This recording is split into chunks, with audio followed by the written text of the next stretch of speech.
Chapter 2. So here I am around 7 years old. I have all these things going on in my life. I have my first encounter with the police for a theft of a newspaper, my first defense of a girl's honor, my first sexual experience, and my first two beatdowns of bullies prior to moving to the labor camp. So now, here I am in the ghetto labor camp. It's much harsher and tougher, so I learned a lot of things growing up every day when I went to school. There were mostly Mexican kids in the labor camp, also a couple of black families, one or two Indian or Asian families, and one or two poor white families. For the most part, there were mainly Mexican families living there. Because I was half white and half Mexican, I would fight every day at the bus stop before school because I was a gringo and patty. These were racial slurs from the Mexican kids. I would fight on the bus on the way to school because I was a patty. I would fight in school with the white kids because I was a spick, a taco bender, a greaser, and a beaner, which were racial slurs by the white kids against Mexicans. After school at the bus stop, I was fighting Mexicans again because I was a patty and a gringo.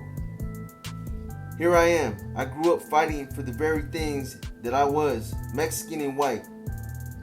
It got to be so that at the words patty, gringo, spit, greaser, or taco bender, I would charge and fight with no more conversation. I remember thinking and wishing that people would make up their minds. Which one was I? So I didn't always have to fight both sides. I fought blacks, Indians, and Asians too. I fought everybody. The blacks seemed to embrace me more, as did the Indians and the Asians. I guess it was because we had the same enemies. I had a little bit of an alliance going there. This stuff's important. The reason why I'm saying this is because it was forming the man who would one day grow up to be an executioner, a hitman, a leader, a teacher of criminal organization and alliances, and eventually becoming one of the last original La Nuestra Familia generals. That is what I became. It finally fell to me. Because for us, the original La Nuestra Familia, there had always been only Babo Sosa as our Nuestro General. Then, after the split, the Civil War began. Those of us who remained loyal to the original La Nuestra Familia voted, and Babo had to step down as our Nuestro General. We voted Fig as our Nuestro General, with Casper as our new first captain, and me as the second captain. After 10 years of civil war, Fig stepped down according to our constitution and bylaws. He was allowed to retire with honors. Our Nuestro General was required to be in prison in order to ensure the power of La Nuestra Familia always remained behind prison walls. This was done so that no matter how big the outside division of our criminal organization grew to be, the prison body and soldiers would never be forgotten or not provided for. The real power and leadership had to always remain behind the walls, where we had been born and formed. It wasn't until I, as the second captain, returned to prison in 1993 that in 1994 a vote could confirm me as the Nuestro General. And once I returned, I blew the doors wide open for new recruiting and re-entry criteria. Now we recruited all races except the blacks. We left them to our allies. The black guerrilla family, the Bloods and the Crips. Now Indians, Samoans, Asians, and others were welcome to join, but everything had to be omerta, which means silent. We were to deny even the existence of any original La Nuestra Familia 1, as we were designated by the Department of Corrections and its security units. We were also to deny any knowledge or affiliation with any active prison gangs. We were to say we were non-affiliated so we could be allowed to be released to prison main lines rather than to sit among the famous in the holes, allowing us to make the money and protect and support each other while letting the others dance in the spotlight of the daily gangster news. Let the famous for a few days take the long bus rides and airplane trips to the federal prisons and lockdown units across the state and country, courtesy of RICO, federal racketeering, and all the new gang task force. I also made peace with the ruling body of the new La Nuestra Familia too, as they were designated by the Department of Corrections and law enforcement agencies.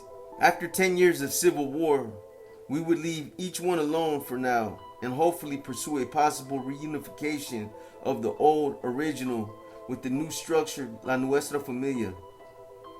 Then all hell began to break loose with special task force and federal racketeering cases, and we had no time for killing each other. We were all too busy trying to survive the onslaught and storms of the new task force prosecutors. We needed to concentrate on making arrangements for all the possible outcomes and challenges we had long ago foreseen coming, now thrust upon all La Nuestra Familia, such as convictions and transfers across the state and the United States. The Aryan Brotherhood and the Mexican Mafia were also going through all the same changes and challenges brought on by the same law enforcement agencies. I, of course, continue to follow our number one rule of Omerta. I denied being a member, active, or dropout of any prison gangs. I denied any affiliations or even any concerns for or about any criminal gangs, be they prison, street, or whatever. Like the song by the Animals said, I'm just a soul whose intentions are good. Oh Lord, please don't let me be misunderstood. I walked almost every active prison yard, mostly all enemy held, for the next 18 years straight. I paroled from an active general population yard, although I didn't simply parole. I actually had to post bail to get out on parole because I had caught a new case after serving my 18 years straight. I was facing another new life sentence before I was even able to make parole. In this rabbit trail I've taken, I've said more than maybe I should have. But as I said in the beginning of this book, if questioned or charged by any law enforcement agency with any type of crime or crimes committed by myself in behalf of any ongoing criminal organization, I plead the Fifth Amendment and deny all charges. I deny even knowing anything about anything called La Nuestra Familia, 1 or 2. Thank you very much, sir. Now I will move on back with my story, or the thief on the cross. So anyway, where did it all start for me? It all started back there in the labor camp. Throughout all this, my mother kept telling me, get your education, get your education, get your education. So I excelled in my education. I even won a contest when I was in the 3rd grade. I had the highest IQ of all the kids in the Santa Barbara County from the 6th grade down. As a reward for winning this contest, I got a 2-week stay at this resort camp, an exclusive club fest for rich kids for summer, with crafts, boating, and all that stuff. My mother was so proud of me, she bought or borrowed every item I would need to make this trip, from sleeping bags, flashlights, clothes, and shoes. Everything I would need to be able to at least look like I belonged there with all those other little rich kids. I had an awesome time. On the last day of one of the best experiences of my young life, while all the little rich kids were busy having a last day family celebration and barbecue before leaving, since I had no family able to be there, I was free to go through all the rich kids' luggage. I came home with an extra suitcase filled with stolen gifts for my family, as well as over $150 in cash, which I had stolen from the various rich kids' luggage and the little camp store where they sold us treats. I was not dumb, I was smart, and I worked hard too. When my mother told me I was the man of the house now, and she needed my help, I took her seriously. One of the things that there were a lot of in that ghetto labor camp were single moms with cloth diaper wearing babies. So the first job I ever had was washing diapers. Pee diapers were 2 cents, but diapers with poop in them were a nickel. I don't know what to make of this, man. Pubic hairs, circumcised, fellatio, and shitty diapers. Fuck, man. Pee diapers were 2 cents, but diapers with poop in them were a nickel. It seemed like every woman there had a baby. I had to fight to protect my money. Everybody made fun of me, even my own cousins. In Spanish, we call shit caca. And because my family nickname was Kiki, sometimes they would say, hey there, is Kiki caca or caca Kiki? Because of the diapers I washed. I would have the last laugh though. because every time that bread truck ran throughout the neighborhood, I'd be there getting a bag of donuts or cookies with my money. I would give the rest of my money to my mother. I made a couple dollars a week washing diapers. Then I started doing other stuff for money by the time I was 9 years old. Where we lived in the camp, the nearest store was like 2 miles away. It was a little bit of a walk. One day, this lady told me, "Hey Kiki, you going to the store? Can you get me this? I'll give you a dime." Before you knew it, I had everybody wanting me to go to the store for them and paying me to do it. They would all give me a dime or a nickel.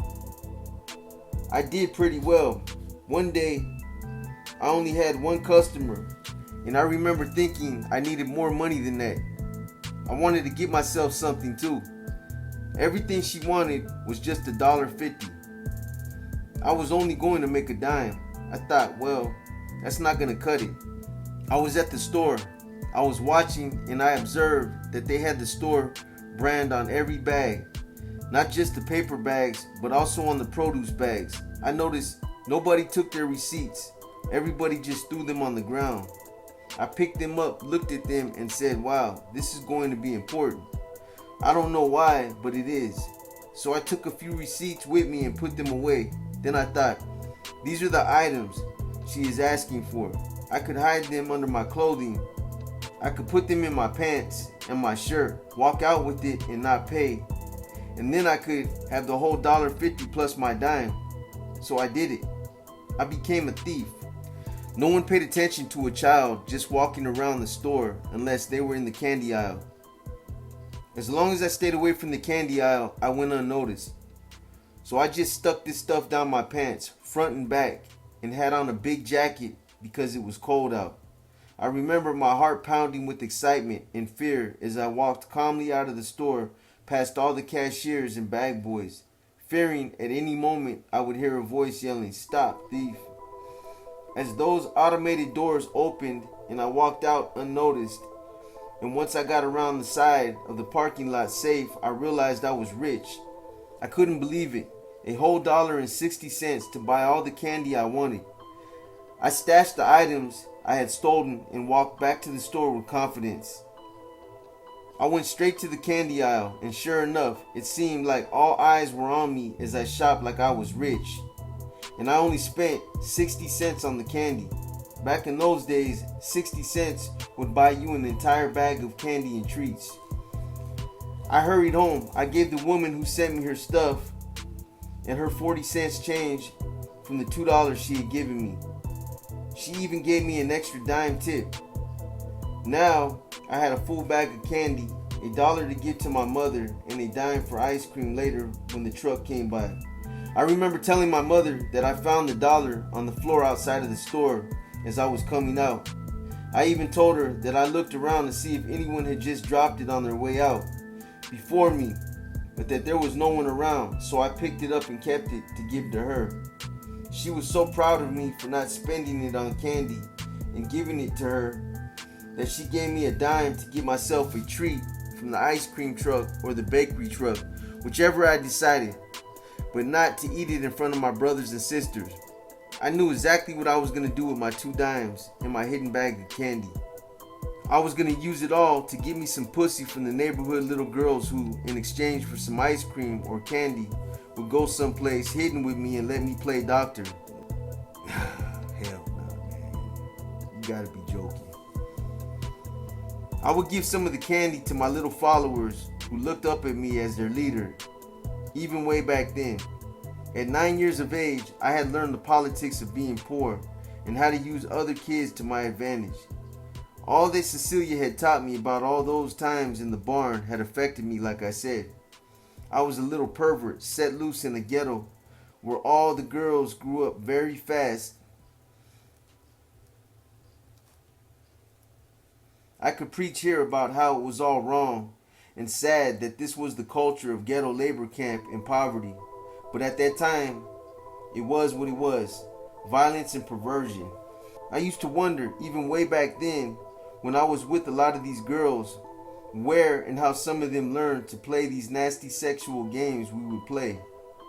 Sadly, looking back at my conquests, I was sometimes the first one and as guilty of the sin as any and everyone else who might have abused or took advantage of all these girls. Though we were younger boys, we're growing up just trying to emulate all the older teenage kids who were doing it for real all around us. We would brag to each other about our so-called stud sexual experiences, but as much as possible, I wouldn't brag. I would instead try to keep my perverted conquests as secret as I could. I didn't want to get caught and in trouble, and more importantly, I didn't want anyone else to know about which girls I was with because I didn't want the competition. They were mine. I wasn't sharing any of them with any of my friends, relatives, and followers. I wasn't like all the other boys bragging and telling anything. These girls trusted me and were easier to convince into sneaking off with me somewhere hidden in secret if I didn't tell.